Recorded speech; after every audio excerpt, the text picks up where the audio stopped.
it's Connie Stewart with SimplySimpleStamping.com. Thanks so much for joining me today for a new Tuesday tip. I think today's tip is amazing.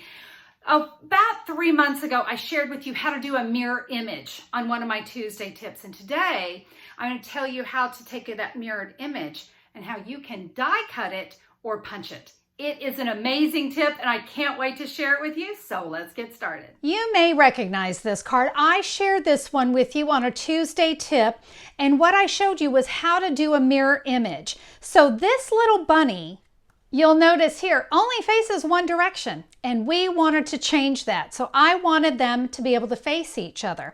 So I showed you how to do that, but now we're going to take it one step further. My friend Linda Heller shared this with me, and I love it. So we're going to take that same bunny image, and now we're going to take a die. Oh my gosh, we're going to take a die, and we're going to reverse those bunnies. Let me show you, so that we can die cut them out. Oh my gosh, life-changing, right? All right, let me show you how to do it. So for this technique, you are going to need a Stamparatus. Guys, there's just really no other way to do it without having a positioning tool like this. Now, I'm going to be using a photopolymer stamp. When I use a photopolymer stamp, that does mean that I need to use the foam mat inside my Stamparatus. If I were using a red rubber stamp, that would be gone, and you can do that, but we're going to be using photopolymer, so I'm going to place my mat there. I've also got a silicone craft sheet, and this is very important to the technique. This is what's going to give us that reverse image. A little helpful tip, make sure it's clean. We want to make sure there's no glue or anything that might mess up our mirror image. So I'm good and clean. I'm going to take a piece of cardstock and place that right there in my Stamparatus. Let me put my bunny right here. I'm going to bring the plate over so it sticks, okay? But I can see right where that bunny's going to go. Let's remove that cardstock. I'm going to bring in just a basic gray ink pad, and we're going to ink up that bunny just like so. Look, I got a big goober there. Don't worry about it. It's not going to matter. We're going to give that bunny a press onto that silicone mat. Do you see? That's why we needed that silicone mat.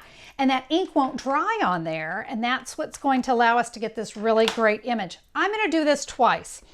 I feel this is important to get a really good, strong image. I needed that set twice. Watch this. I'm going to place my cardstock. You notice I'm kind of holding it up in the air, and I'm going to lay that down. I'm not even going to re-ink this. I don't need to, because this that's stamping right now is not going to show. This is the reverse side that we don't need. So watch what happens when I lift this. Ta-da! Yeah, so there's where I stamped. There's my reverse image. Now, we do want to take a minute, clean that silicone mat. I'm going to go ahead and clean up my mess here too. I wanted to show you what it does when you do it with a solid image. Here's my solid image, and I want you to see the other side. It's a little bit blotchy for me. Now, maybe if I had inked it a few more times, I'm not 100% sure. I guess all I want to tell you is you want to test a solid image stamp before you try it, because this technique is a little bit rough to get that all filled in.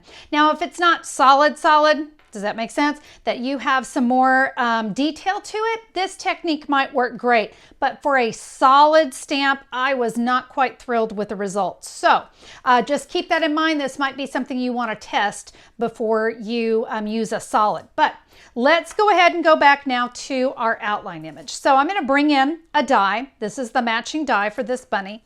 Now remember, this image is where we came back over that third time. So this is not the side we're going to use. We want this side. But when I place that die right on that bunny and I flip it over, now you can see it's going to die cut. It's amazing. Now at this point, we do want to do any coloring, whatever we're going to do to the bunny, we're going to do that. So we're going to take this and we're going to die cut it. And let me show you. So there's how it die cut, but look at what happens to the other side. So here's this side, and there's our reverse side. Now I can't stand that bunny looking like that. So we're going to bring in a colored bunny. And now it's going to give us a totally different way to create a card like this. And you know what? Just for fun, we're going to add some Stampin' Dimensionals. All right, I've got a couple mini Stampin' Dimensionals on there. And just for fun, we're going to just adhere this to the card because I want you to see what it looks like with those images die cut instead. So cute. Do you love it? Hey, I've got one more tip to share with you because this technique works with more than just dies. How about your punches? I've got the Happy Tails stamp set and then the matching dog punch. So what I did is I stamped and punched one of the dogs. Very simple, right? That's the way that dog will go. But you remember that technique. I did the same thing.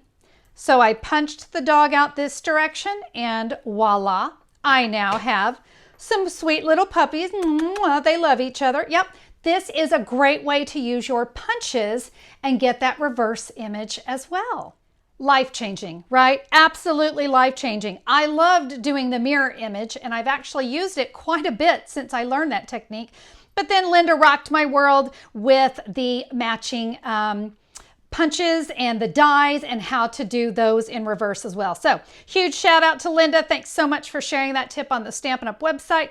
I appreciate it and I hope that you guys enjoyed the video today. I hope you'll give that one a try.